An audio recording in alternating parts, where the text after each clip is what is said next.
Heyo, what's up everybody? It's Doug Wolf Destroyer here. Welcome back to another episode of Wolven Galaxy, where today we are back at the mini golf area. Now I did put some signs up saying that this is under construction. Let's just enter the building, and you may already see it. But if we were to come out to the easy mini golf area, it is now fully decorated. This will go, don't worry. I didn't cheap out there. I wasn't sure. But yeah, the netherrack will in fact go away, but we do have this whole place looking beautiful in my opinion with some custom trees. Now bear in mind, these custom trees were made by BOO. This design comes from him, from his Season 7 castle. They are around that area, and I was like, I like the design, and I was able to build them, so I said, why not build them here? So all the credit goes to him for these trees. But everything else, I have created these nice looking rocks, the terrain, we already had mixed these things in, and it's also spawn proof to my knowledge. Nothing can spawn in this area because it is spawn proof from all the lights that's around. But if we were to just kind of follow the course real quick here, you can see all the decoration that has been done to this area as if you're actually following this mini golf course. And then you have some nicer sections where you get to look out at the ocean over there, and then coming through here. And we also have a little pond over there, so I think that came out pretty nicely. It's all decorated too, looking all snazzy there, and we have all these sugarcane here and all this good stuff going through the diagonal one. We put the banners on the trees. There's another one that was up front. But yeah, this place is looking amazing. I'm really happy with the way that it came out. I'm thinking it looks really, really good. And yeah, so without further ado, once we head back through, I am planning on creating the intermediate section of the, and I fall in a hole, the intermediate section of the mini golf. And as you can see, there we have the upper section of looking at this whole thing done and dusted.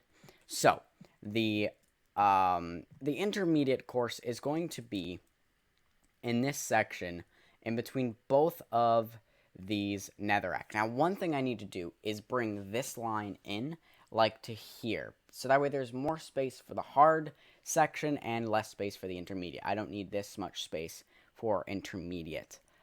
So I think that's going to be what I'm going to do first, and maybe even start up on building the first course and see how it's going to start out. It's not going to be a difficult start, but it's also not going to be an easy start like this one was, where you just throw it forward. We're definitely going to add some challenges into the first one, and we'll kind of move on from there and see what we can do. So without further ado, let's move that line in and build the first course.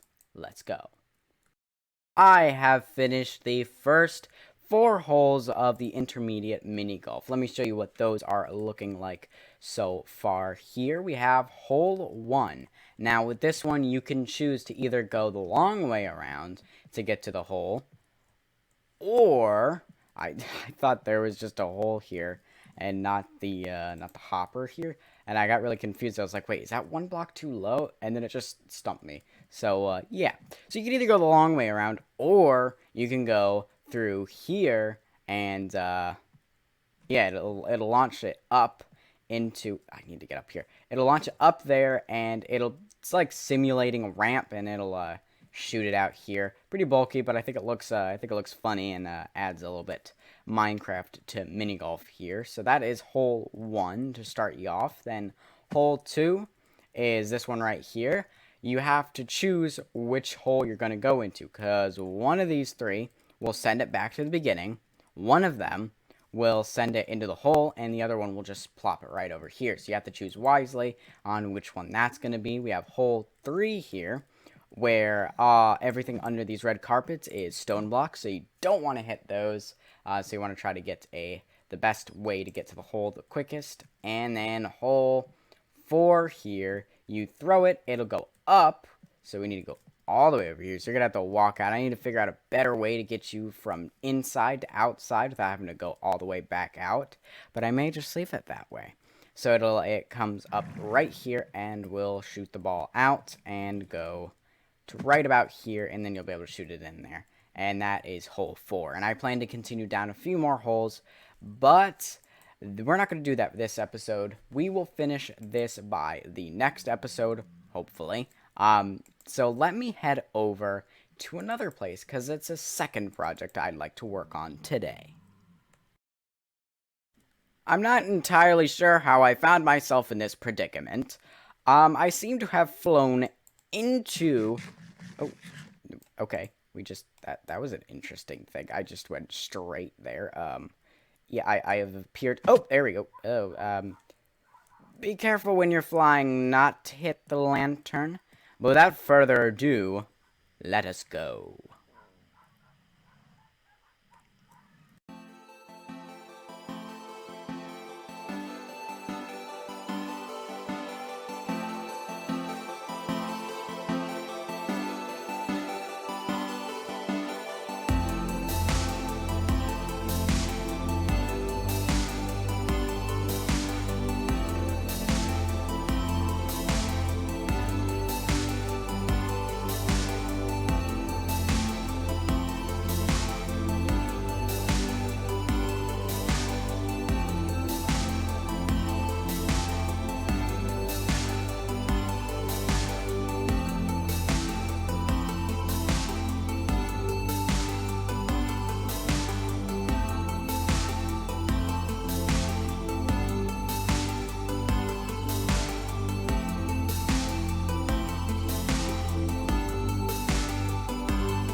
Time lapse, we have concluded the shell of this beautiful building. Now, it's really hard to see it because it's really cramped, and I hope none of you have OCD or anything, but this may annoy you a little bit. Yeah, these aren't matched up at all. But you know, it's okay. The roof is a very, very strange design. I'm gonna get rid of that piece of... nah. I don't know what to do with that. I think I just need to put some grass or something there. I'll figure it out. But yeah, the roof is extraordinarily stranger than a roof I have made. Like, look at this thing. Let's get a nice, look at... It kind of like goes from 3 tiers. You know, it goes from this tier to this tier to this tier. You know, it kind of scoots over and everything. It goes every which way direction. So that's a fun thing. And then the inside is looking like this. And this should be enough space for what we need, which is great.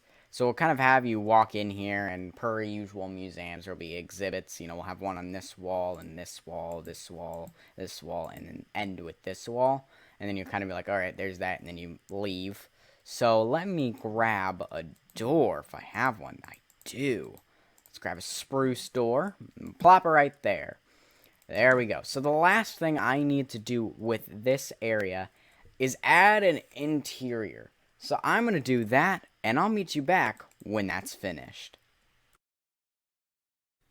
I have completed the interior of this building, as well as extend this whip-inspired pathway up to this point here, and this is where it stops because I don't have these buildings constructed quite yet. But once those get constructed, the path will pretty much flow with the buildings. So, but that's not what we're here. We are here for the Ulfasnef Museum. So let's enter, and you start off with this lovely cage of weaponry. These weapons were used to defend the town of Ulfasnef, and this is what the entrance is looking like so far. So you start with this book, you move on to this one, and to this one, and to this one, and then to this one. Now I I'm not actually going to show you what these say because I want you to experience that for yourself. Hopefully, if this world gets a world download, you'll be able to read these books for yourself. If not, then I will make a separate video on it if you still want it. So that'll be a little bit of an Easter egg. You'll be able to come in here and figure out what the lore and history of this town is. But with that, it's going to be the end of the episode. I know it's a bit of a shorter episode today, but unfortunately, the episodes may get a little shorter because I'm back in school, so I have way less time to work on these videos. And since I upload them every week on a Wednesday, it gives me a very small amount of time. If you'd prefer longer videos but on a longer schedule, such as every 2 weeks, please let me know in the comments section down below. But that is it for this video. I hope you enjoyed. You know what to do next. That'll be all. Bye-o!